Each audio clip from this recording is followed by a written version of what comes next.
Hello friends, good evening to all. Welcome to income tax master live course. இன்னைக்கு வந்து கணேசமூர்த்தி சாருடைய போர்ஷனில் டே 4ல் இருக்கும். நம்ம முந்தானத்து பார்த்த மாதிரி வந்து ஐடிஆர் 3ல் நான் புக் ஆஃப் அக்கௌண்ட்ஸ் கேஸ் பற்றி பார்த்தோம். அதில் நிறைய பேர் வந்து லாஸ் இருந்தால் எப்படி பண்ணுறது, இன்ட்ராடே எஃப்என்டோ இல்லை ஷார்ட் டைம் லாங் டைம் அது மாதிரி இருந்ததுன்னா எப்படி வந்து நம்ம லாஸை வந்து காமிச்சு பிஎன்எல் போடுறது அப்படின்னு சொல்லியிருந்தீங்க. ஸோ அதை வந்து நம்ம இப்போ பார்த்துட்டு அதுக்கப்புறம் முக்கியமாக புக்ஸு, அதாவது வந்து உங்களுக்கு வந்து ஐடிஆர் 3ல புக்ஸ் மெயின்டைன் பண்ணுறவங்க டேலியில் உங்களுக்கு வந்து ப்ராப்பராக மெயின்டைன் பண்ணுறதுக்கு எப்படி வந்து ஐடிஆர் 3ல வந்து காட்டுறது, அது மாதிரி இன்னைக்கு வந்து போர்ஷன் இருக்கும். அது இல்லாமல் பார்ட்டிசிபேட் உங்களுக்கு ஏதாவது இது மாதிரி இதில் காட்டுங்க அப்படின்னு நீங்கள் சொன்னாலும் அதுவும் நம்ம வந்து ஃபைனலாக டெமோ பண்ணலாம். ஸோ கணேசமூர்த்தி சார், நீங்கள் ஸ்டார்ட் பண்ணிக்கலாம். ஸோ நம்ம வந்து இன்னைக்கு டைரக்டா தியரி போறதுக்கு முன்னாடி ஒரு சில விஷயங்கள் வந்து மெயினா பார்க்கணும். ஏன்னா நம்ம இப்பதான் வித் புக்ஸ் ஆஃப் அக்கவுண்ட்ஸ் அப்படிங்கிற கான்செப்ட்டுக்கே வந்திருக்கோம். ஸோ புக்ஸ் ஆஃப் அக்கவுண்ட்ஸ்னா என்ன அப்படின்னா பார்த்தீங்கன்னா, profit and loss account, balance sheet and cash flow statement, அந்த மாதிரி எக்ஸெட்ரா எக்ஸெட்ரான்னு சொல்லலாம். ஸோ ஃபினான்சியல் ஸ்டேட்மெண்ட், இந்த ஃபினான்சியல் ஸ்டேட்மெண்ட் வந்து இந்த இயர் 1/4/2024 ஃபார்மேட் சேஞ்ச் பண்ணியிருக்காங்க. யார் சேஞ்ச் பண்ணாங்கன்னா, ICAI Institute of Chartered Accountants of India வந்து இனிமேல் ஃபினான்சியல் ஸ்டேட்மெண்ட் இந்த ஃபார்மேட்டில் தான் இருக்கணும் அப்படின்னு சொல்லிட்டு ஒரு ஃபார்மேட், ஷெட்யூல் 3 கம்பெனிஸ் ஆக்டில் என்ன ஃபார்மேட் இருந்ததோ கிட்டத்தட்ட அதே ஃபார்மேட்டை கொண்டு வந்து கொடுத்துருக்காங்க. ஸோ நம்ம ஒரு சிஏ கிட்ட சைன் வாங்கினாலோ இல்லை ஒரு டாக்ஸ் ஆடிட் கேஸ் ஆயிடுச்சுனாலோ நம்ம கண்டிப்பாக அந்த ஃபார்மேட்டை ஃபாலோ பண்ணணும். ஸோ அதனால் அந்த ஃபார்மேட் என்ன அப்படிங்கிறத பார்த்துட்டு வேற ஒரு ஐடி ஃபைல் பண்ண என்ன செக்லிஸ்ட், இதை மட்டும் நம்ம ரஃபாக பார்த்துட்டு டைரெக்டாக லைவ் டெமோக்கு போக போகிறோம்.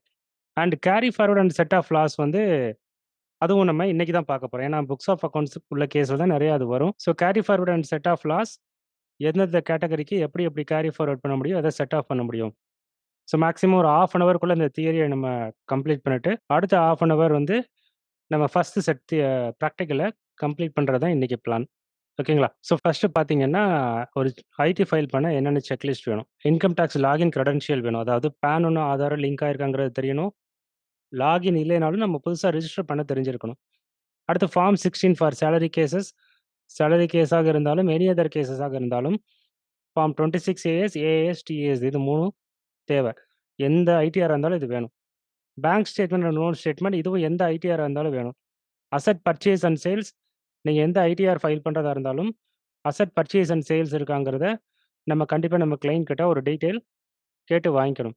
இன்கம் ஃப்ரம் பிஸ்னஸாக இருக்கும் பட்சத்தில் அவர் ரிஜிஸ்டர்ட் பர்சனாக இருந்தால் ஜிஎஸ்சி யூசர் நேம் பாஸ்வேர்டு இருந்தால் தான் நம்ம லாகின் பண்ணி டேட்டாஸ்லாம் வெரிஃபை பண்ண முடியும்.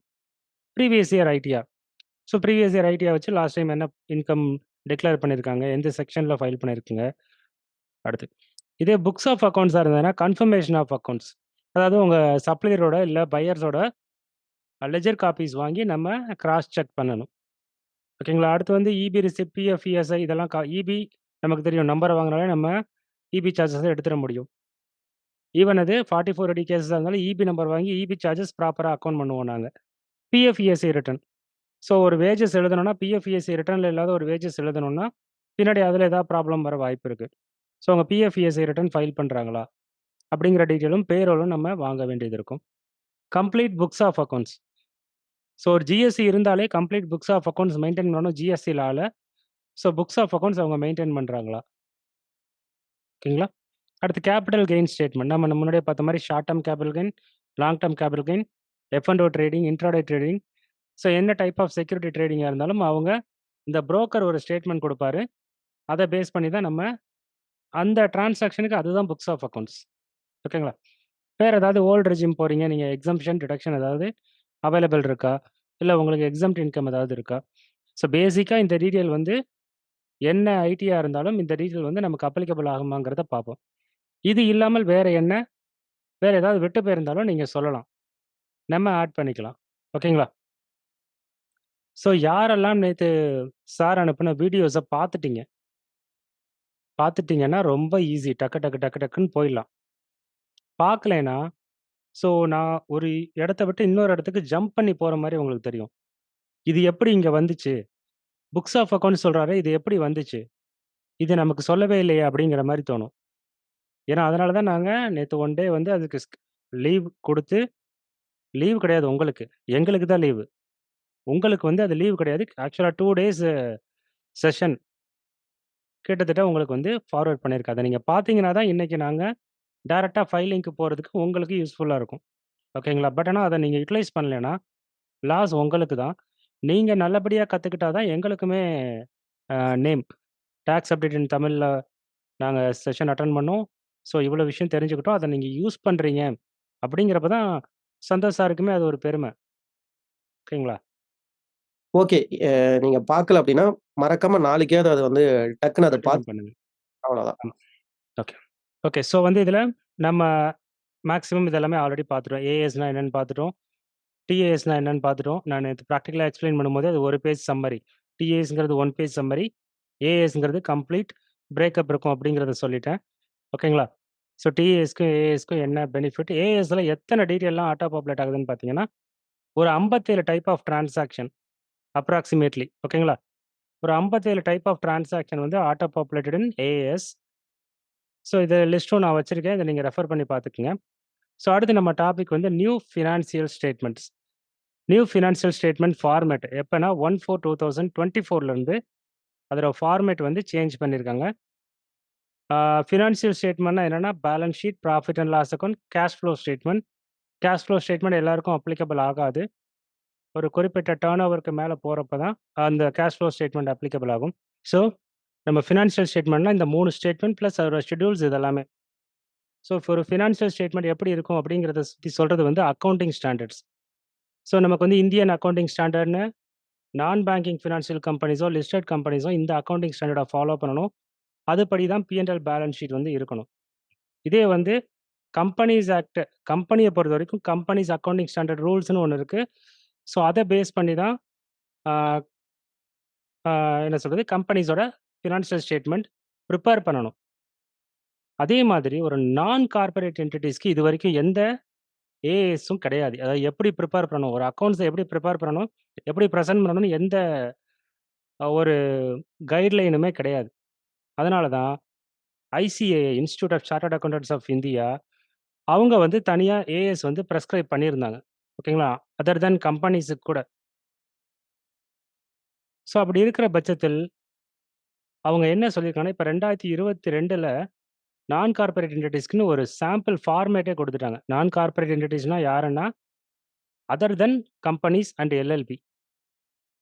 புரொப்ரைட்டர்ஷிப், HUF, firm, AOP, BOI, society, trust. So இந்த மாதிரி இவங்க எல்லாருமே நான் கார்ப்பரேட் என்டிட்டீஸ். டேலியில வந்து அந்த ஃபார்மேட் இன்னும் அப்டேட் ஆகல. உங்களுக்கு வந்து பெய்டு வெர்ஷனா தான் குடுத்துட்டுருக்காங்க. பெய்டு டிடிஎல்லா குடுத்துட்டுருக்காங்க. நியூ ஃபார்மேட் வேணும்னா. ஓகேங்களா? நீங்க வெர்டிகல் ஃபார்மேட் தான் சேஞ்ச் பண்ண முடியும். இப்ப குடுத்துருக்க ஃபார்மேட்டுக்கு தனியா பெய்ட் டிஎல் தான் பண்ணிட்டுருக்குங்க. ஸோ அந்த guideline technical guide, guideline note இது எல்லாமே இந்த லிங்க்ல வச்சிருக்கேன். இந்த பிபிடி எடுத்து அ இந்த பிபிடி சார் சென்ட் பண்ணதுக்கப்புறம் இத நீங்க கிளிக் பண்ணி பார்த்தீங்கன்னா, உங்களுக்கு அந்த பிடிஎஃப்லாம் டவுன்லோட் ஆகும். ஒவ்வொன்னும் ஒரு 70, 80 பக்கம் இருக்கு. எல்லாமே வந்து ப்ரொசீஜரலா இருக்கும். இந்த டேபிள்ல இதெல்லாம் போடணும். ஸோ ஃபார் எக்ஸாம்பிள் ரென்ட் வந்தா அது இன்டைரக்ட் எக்ஸ்பென்சஸ்ல இருக்கணும். அந்த மாரி ஒரு கைட்லைன் குடுத்துருப்பாங்க. ஒரு 1 ஹவர் ஸ்பெண்ட் பண்ணீங்கன்னா, ஒரு புக்க படிச்சிடலாம். எல்லாமே டேபுலர் வைஸ் தான் இருக்கும். சிம்ப்ளிஃபைடா இருக்கும். ஓகேங்களா? 2வது அதோட ஃபார்மேட். இந்த என்சிஇங்கிறது நான் கார்ப்பரேட் என்டிட்டீஸோட ஃபார்மேட்டு, எக்ஸெல் டெம்ப்ளேட்டு. ஸோ இதுவும் ஐசிஐ கொடுத்த எக்ஸெல் டெம்ப்ளேட் தான். ஸோ இப்ப லாஸ்ட் இயர்க்கு நீங்க பண்ணக்கூடிய பி&எல் பேலன்ஸ் ஷீட்டு இந்த ஃபார்மேட்ல தான் இருக்கும். ஸோ இந்த இடத்துல நான் லிங்க் குடுத்துருக்கேன். அதே மாரி நீங்க அந்த கைட்லைன் நோட்டும் வேணும்னா, அந்த லிங்க் குடுத்தீங்கன்னா உங்களுக்கு டவுன்லோட் ஆயிடும். ஸோ இந்த மாரி அந்த கைட்லைன் நோட்ல சாப்டர் வைஸ் டீட்டெயில் இருக்கும். ஸோ ஏஎஸ் வந்து என்ன? எல்எல்பிக்கு என்ன? ஸோ அந்த மாரி இது மொத்தம் 40 பக்கம் தான். இத நீங்க ரெஃபர் பண்ணிக்கங்க.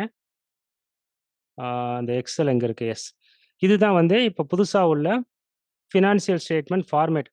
மேக்ஸிமம் கம்பெனிஸ் ஆக்ட்க்கு பிரிப்பேர் பண்ணவங்கலாம் ஒரு கம்பெனிக்கு பிரிப்பேர் பண்ணவங்களுக்கு இது ஒண்ணும் புதுசா இருக்காது.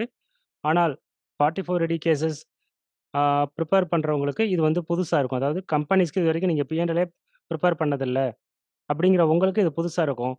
ஃபார்மேட்டும் கொஞ்சம் டஃப்பா இருக்கும். ஈஸியா வந்து இத 44 ஏடி கேஸஸ்க்கே நீங்க சிஏ சைன் வேணும்னா, இத நீங்க பிரிப்பேர் பண்ணி தான் ஆகணும். ஃபார் எக்ஸாம்பிள் இது ஃபார்மேட்ட ரொம்ப பார்க்க சிம்ப்ளிஃபைடா இருக்கும். பி&எல்லும் பேலன்ஸ் ஷீட்டும். எப்படி இருக்கும்னா, ஃபர்ஸ்ட் சேஞ்சஸ் வந்து ப்ரீவியஸ் இயரும், கரண்ட் இயர் 2 கம்பேரிசன் இருக்கணும். ஓகேங்களா? அடுத்து வந்து ஆ சேல்ஸு, எக்ஸ்பென்சஸ் 2 தான். ஓகேங்களா? இதுக்கு முன்னாடி நம்ம ஃபார்மேட்ல போடுவோம் இல்லையா? ரைட் சைட்ல சேல்ஸு, க்ளோசிங் ஸ்டாக்கு, லெஃப்ட் சைட்ல opening stock, purchase, direct expenses, indirect expenses. அந்த ஃபார்மேட்ல இப்ப கிடையாது. ஸோ நம்ம இப்படி போடுவோம் இல்லையா? Sales, closing stock, opening stock, purchase, அதுலேருந்து வர்றது ஜிபி, டைரக்ட் எக்ஸ்பென்சஸ், அதுக்கப்புறம் இன்டைரக்ட் எக்ஸ்பென்சஸ், வர்றது நெட் ப்ராஃபிட்னு ஒரு டேட்டா போடுவோம். ஸோ இப்போ வந்து ரொம்ப சிம்பிளிஃபைடா revenue from operation, other income இவ்வளோதான். இதுதான் இன்கம் சைடு. அடுத்து மீதி எல்லாமே எக்ஸ்பென்சஸ் சைடு தான். எக்ஸ்பென்சஸ் சைடு என்ன இருக்கலாம்னா, காஸ்ட் ஆஃப் மெட்டீரியல் கன்சியூம்டு. நீங்க மேனுஃபேக்சரர் இருந்தனா இந்த கேட்டகரியில இருக்கணும். எல்லாமே ஷெட்யூல்ல இருக்கும். இங்க வெறும் ஃபிகர மட்டும் தான் வரணும். ஷெட்யூல்ல தான் எல்லா பிரேக்கப் இருக்கணும். Purchase of stock in trade, changes in inventories, employee benefit expenses, finance cost, depreciation, other expenses. மொத்தமே இந்த 8 என்ட்ரி தான் P&L இருக்கணும். வேற எதுவுமே இருக்கக்கூடாது. ஓகேங்களா? ஸோ இந்த என்ட்ரிக்கான ஷெட்யூல் 21 ஷெட்யூல் 21 எடுத்தீங்கன்னா, அங்க உங்களுக்கு வந்து கம்ப்ளீட் பிரேக்கப் இருக்கும். அந்த ஒவ்வொரு ஹெட்டுக்கும். ஸோ இப்போ நம்ம ஷெட்யூல் 21 எடுக்கிறோம். ஷெட்யூல் 21ல உங்களுக்கு cost of material consumed. So raw material எவ்வளவு? இன்வென்டரி, ஓப்பனிங் இன்வென்டரி எவ்வளவு? பர்ச்சேஸ் எவ்வளவு? க்ளோசிங் இன்வென்டரி எவ்வளவு? இத போட்டா ரா மெட்டீரியல் கன்சியூம்டு எவ்வளோங்கிறது வந்துரும். ஸோ இங்க நம்ம அமௌண்ட்ட ஃபில் பண்ணணும். இங்க அமௌண்ட்ட ஃபில் பண்ணா உங்களுக்கு இது ஆட்டோமேட்டிக்கா இங்க ஸ்டேட்மெண்ட் ஆஃப் P&Lல வந்துரும். ஓகேங்களா? ஸோ நீங்க இனிமேல் இந்த ஃபார்மேட்ல தான் ப்ரிப்பேர் பண்ணணும். உங்களுக்கு என்ன எக்ஸ்பென்சஸோ, அதர் இன்கமா, ரெவென்யூ ஃப்ரம் ஆப்பரேஷன்னா, சேல் ஆஃப் குட்ஸா, சேல் ஆஃப் சர்வீஸா? இல்ல அதர் ஆப்பரேட்டிங் ரெவென்யூ ஏதாவது இருக்கா? நீங்க இங்க ஃபிகர ஃபில் பண்ணணும். அங்க ஆட்டோ பாப்புலேட் ஆயிடும். ஓகேங்களா? ஸோ அதே மாரி எம்ப்ளாயி பெனிஃபிட் எக்ஸ்பென்சஸ்ல என்ன போடணும்? Salary, wages, contribution to PF, gratuity, staff welfare எல்லாம் எம்ப்ளாயி பெனிஃபிட்ல வரணும். ஃபினான்ஸ் காஸ்ட்ல interest on partner, other borrowing cost இதெல்லாமே ஃபினான்ஸ் காஸ்ட்ல வரணும். டெப்ரிசியேஷன் இங்க தனி இது. மீதி எல்லாமே அதர் எக்ஸ்பென்சஸ் தான். மேல சொல்லியிருக்க அந்த 4 தவிர மீதி எல்லாமே அதர் எக்ஸ்பென்சஸ் தான். இந்த ஃபார்மேட்ல தான் நம்ம இனிமேல் மெயின்டெயின் பண்ண வேண்டும். எஸ், ஃபினான்ஷியல் இயர் 24, 25க்கு தான் அது அப்ளிகபிள். லாஸ்ட் இயருக்கு ஐடி நம்ம இப்போ ஃபைல் பண்ண கிளாஸ் அட்டெண்ட் பண்றோம் இல்லையா? அந்த வருஷத்துக்கு அப்ளிகபிள். ஸோ இது வந்து P&L தான் ஃபார்மேட். அடுத்து பேலன்ஸ் ஷீட் எடுத்தீங்கன்னா, பேலன்ஸ் ஷீட்டும் அதே மாரி தான். ஸோ பேலன்ஸ் ஷீட்ட பொறுத்தவரைக்கும் வெர்டிகல் ஃபார்மேட்னு சொல்லுவோம். மேலேயும் கீழேயும். P&Lலும் அதே தான். ஸோ ஃபர்ஸ்ட் வந்து ஓனர்ஸ் ஃபண்ட். இதில கேபிட்டல் அக்கவுண்ட்ட நம்ம போடுவோம். அடுத்து நான் கரண்ட் லயபிலிட்டீஸ். ஸோ பெருசா ஒண்ணும் சேஞ்சஸ் இல்ல. P&Lல என்ன இருக்கும்? அசெட் சைட்ல ஃபிக்ஸ்டு அசெட் இருக்கும். கரண்ட் அசெட், நான் கரண்ட் அசெட். லெஃப்ட் சைட்ல கேபிட்டல், நான் கரண்ட் லயபிலிட்டி, கரண்ட் லயபிலிட்டி. அதே தான். ஆனா ஃபார்மேட்ட ஃபிக்ஸ்டா குடுத்துட்டாங்க. இத மேக்ஸிமம் எதையும் மாத்தக்கூடாது. எதுவா இருந்தாலும் பிரேக்கப் ஷெட்யூல்ல தான் குடுக்கணும். ஓகேங்களா? அதே மாரி அசெட்ட பொறுத்தவரைக்கும் ஃபிக்ஸ்டு அசெட் நம்ம ஒரு வேர்ட் குடுப்போம். இப்ப அது கிடையாது. Property, plant and equipment. அதே மாரி நான் கரண்ட் அசெட். ஸோ இந்த டீட்டெயில் தான் இருக்கணும். அசெட்ல இந்த ஏ டூ இ 5 ஹெட்டிங் தான் இருக்கணும். கரண்ட் அசெட்லயும் திருப்பி ஏ டூ எஃப் 6 ஹெட்டிங் தான் இருக்கணும். இதுக்கு மேல வேற எதுவுமே இருக்கக்கூடாது. இங்கேயும் கம்பேரிசன் இருக்கணும். இதுதான் அவங்க குடுத்திருக்க ஃபார்மேட். சார் கேக்குதா? சொல்லுங்க சார். சார் இந்த ஃபார்மேட் வந்து யாருக்கு அப்ளிகபிள்? சிஏ சைன் பண்ணணும்னா இந்த ஃபார்மேட்ல தான் சைன் பண்ணணும். ஓகே. ஃபார் என்ன செக்ஷனுக்கு இது அப்ளிகபிள்? இல்ல டாக்ஸ் எந்த செக்ஷனா இருந்தாலும் சரி. ஒரு சிஏ இந்த ஃபார்மேட் தான் ஃபாலோ பண்ணணும். அவ்வளோதான். ஓகே. நம்மலாம் ஃபாலோ பண்ணணும் அவசியம் கிடையாது. ஓகே. ஆனா அப்ப ஆனா நம்மளே சிஏ கிட்ட சைனுக்கு போனா இந்த ஃபார்மேட் இருந்தா தான் சைன் பண்ணுவாங்க. இது வந்து மேண்டேட்டரியா? மேண்டேட்டரி. லாஸ்ட் இயர்ல இருந்து மேண்டேட்டரி. 1/4/2000. மேண்டேட்டரி ஆமா, ஃபார் ஆமா. ஆல் சிஏஸ். ஆமா. இப்ப ஒரு கன்சல்டன்ட் வந்து ஒரு P&L ரெடி பண்றாரு அப்படின்னா, அவருக்கு இது தேவையில்ல. அவரு சிஏட்ட சைன் வாங்க மாட்டாருன்னா தேவையில்ல. சைன் வாங்குனா மட்டும் இது தேவை. சைன் வாங்கலன்னா இது மாரி ஒரு ஃபார்மேட் தேவையில்ல. தேவையில்ல. ஃபார் இது வந்து டாக்ஸ் ஆடிட் கேஸ்க்கு அப்ளிகபிளா? இல்ல டாக்ஸ் ஆடிட் கேஸ் மேண்டேட்டரி. ஏன்னா சிஏ தான் டாக்ஸ் ஆடிட் பண்ணுவாங்க. அப்ப இந்த ஃபார்மேட்டே வந்து டாக்ஸ் ஆடிட்ன்னு எடுத்துக்கலாமா ஜெனரலா? அப்படியும் சொல்ல முடியாது சார். ஏன்னா வந்து ஃபார் எக்ஸாம்பிள் வந்து லோனுக்கு போறவங்க பேங்க்ல ம். டீட்டெயில் குடுத்து தான் ஆவணும். பேங்க்ல இந்த ஃபார்மேட் தான் அக்செப்ட் பண்ணுவேன்னு சொன்னா, நம்ம ஒண்ணும் பண்ண முடியாது. Practical difficulty. அப்ப இததான் வந்து கண்டிப்பா. லோன்ல வந்து சைன் வேணும் அப்டின்னா, இந்த ஃபார்மேட் தான் வேணும். ஆமா. இந்த வருஷம் இல்லைனாலும் அடுத்த வருஷம் நம்ம போறோம்னா, அடுத்த வருஷம் எல்லாருமே கேட்க ஆரம்பிச்சுருவாங்க. இந்த ஃபார்மேட்ல தான் வேணும்னு. ஓகே. இதே மாரி வந்து இந்த ஐடிஆர் 4 வந்து ஃபைல் பண்றாங்க. அப்ப லோனுக்காக சைன் வேணும் அப்டின்னு வந்தாலும் இந்த ஃபார்மேட் தான் வேணுமா? ஆமா. இதான் புது உங்க ஃபார்மேட். இதுல தான் நம்ம ஃபில் பண்ணணும். வந்து 44 ஏடிஏ ஏடிஏஏல பண்ணியிருக்காங்க. ஃபைல் பண்ணியிருக்காங்க. இருந்தாலும் லோனுக்காக ஒரு ஃபார்மேட் வேணும். ஆடிட்டர் சைன் வேணும்னாலும் இங்க தான் வரணுமா?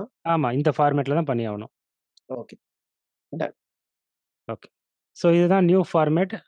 இந்த ஃபார்மேட் வந்து உங்களுக்கு இந்த லிங்க்லயே இருக்கு. தனியாவும் குடுக்குறேன். இத நீங்க ஃபாலோ பண்ணிக்கங்க. அடுத்து.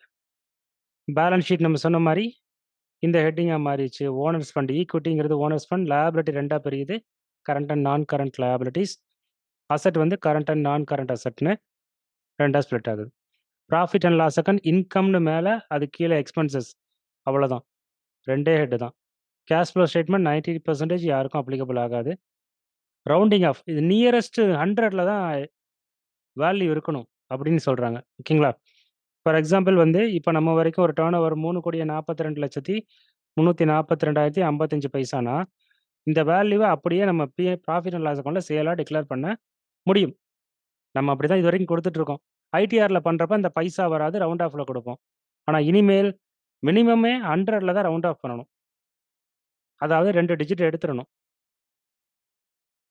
ஸோ, இதனால இது கொஞ்சம் டஃப். இப்போ வரைக்கும் வின்மேன் சாஃப்ட்வேர்ல கூட நியரஸ்ட் 100 மாத்தல. கம்பெனிஸ்க்கு மட்டும் தான் இருக்கு. இன்னும் மாத்தாம தான் இருக்கு. ஓகேங்களா? உங்க டர்ன் ஓவர பொறுத்து ரவுண்ட் ஆஃப்பும் மாறும். ஸோ, இத வந்து ஃபாலோ பண்ணலைன்னா, disciplinary action can be taken by ICAA. Institute of chartered accountant சிஏக்கு மேல டிசிப்ளினரி ஆக்ஷன் எடுக்கலாம். நாங்க சொன்னத ஃபாலோ பண்ணல அப்படின்னு சொல்லிட்டு, அவங்க மேல ஆக்ஷன் எடுக்கலாம். மேபி டாக்ஸ் அத்தாரிட்டீஸோ இல்ல பேங்க்ஸோ இந்த ஃபார்மேட் இல்லைன்னா, உங்களோட ஸ்டேட்மெண்ட்ட ரிஜெக்ட் பண்ணலாம். புது ஃபார்மேட்ல கொண்டு வாங்கன்னு. இது பிராக்டிகலா நடக்கக்கூடிய ஒண்ணு. ஸோ நம்ம என்ன மறக்கணும், என்ன புதுசா கத்துக்கணும் பார்த்தீங்கன்னா, ஹாரிசான்டல் ஃபார்ம் இனிமே கிடையாது. அந்த ஃபார்ம் கிடையாது. இப்போ இது வெர்டிகல் ஃபார்ம். ஓகேங்களா? அடுத்து ஃபிக்ஸ்டு அசெட்ங்கிற வார்த்தை கிடையாது. ப்ராப்பர்ட்டி, பிளான்ட் அண்ட் எக்யூப்மென்ட் அப்படிங்கிற வார்த்தை இனிமே நம்ம புதுசா கத்துக்கணும். அந்த வார்த்தை தான் யூஸ் பண்ணணும். சார் 44 ஏபி நீங்க நார்மல் ஃபார்மேட் பிரிப்பேர் பண்ணவே முடியாது. உங்க சிஏ சைன் பண்ணணுமா? நம்ம 44 ஏபி உங்க சிஏ தானே பண்ணுவாரு. அப்ப அவர் இத பார்த்துப்பாரு. ஓகேங்களா? அடுத்து சன்டே டெட்டார். சன்டே டெட்டார்ங்கிறது இனிமே வரக்கூடாது. ட்ரேட் ரிசீவபிள் அப்படிங்கிறது வரும். ஓகேங்களா? 44 ஏபியா இருந்தாலும் சிஏட்ட கொண்டு போனீங்கன்னா, ஓல்டு ஃபார்மேட்ல சைன் பண்ணி தரமாட்டாரு. Sundry creditors, trade payables. So sundry கிரெடிட்டார்ங்கிற வார்த்தை இனிமே வரக்கூடாது. ட்ரேட் பேயபிள்ஸ் அப்படிங்கிறது வரணும். ஓகேங்களா? சார் ஹெட்டிங் வந்து ப்ராப்பர்ட்டி, பிளான்ட் அண்ட் எக்யூப்மென்ட். அதுக்கு கீழ நீங்க என்ன வேணாலும் காமிச்சுக்கங்க. ஷெட்யூல்ல காமிச்சுக்கங்க. அவ்வளோதான். சார் என்ன கேஸா இருந்தாலும் அவ்வளோதான் சார். நீங்க எப்படி மாத்தி மாத்தி கேட்டாலும் இதுதான் ப்ரொசீஜர். சிஏ சைன் பண்ணணும்னா நியூ பி&எல் பேலன்ஸ் ஷீட் தான் வரணும். சேல்ஸ்ங்கிற வார்த்தை இனிமே கிடையாது. ரெவென்யூ ஃப்ரம் ஆப்பரேஷன்ஸ் அப்படிங்கிறது தான் பி&எல்ல டாப்ல இருக்கும். இன்கம் டாக்ஸ் கிடையாது. இனிமே டாக்ஸ் எக்ஸ்பென்சஸ் அப்படிங்கிற வார்த்தை தான் யூஸ் பண்ணணும். ப்ராஃபிட் அண்ட் லாஸ் அக்கவுண்ட் கிடையாது இனிமேல். அது statement of profit and loss. ஓகேங்களா? நான் சொன்ன மாரி மேனுஃபேக்சரிங், ட்ரேடிங், பி&எல் அப்படிங்கிற 3 அக்கவுண்ட் கிடையாது. இது statement of profit and loss. 3மே ஒரே இதில தான் வருது. ரென்ட்ங்கிற வார்த்தை கிடையாது. லீஸ்ங்கிற வார்த்தை தான் இந்த ஃபார்மேட்ல யூஸ் பண்ணியிருக்காங்க.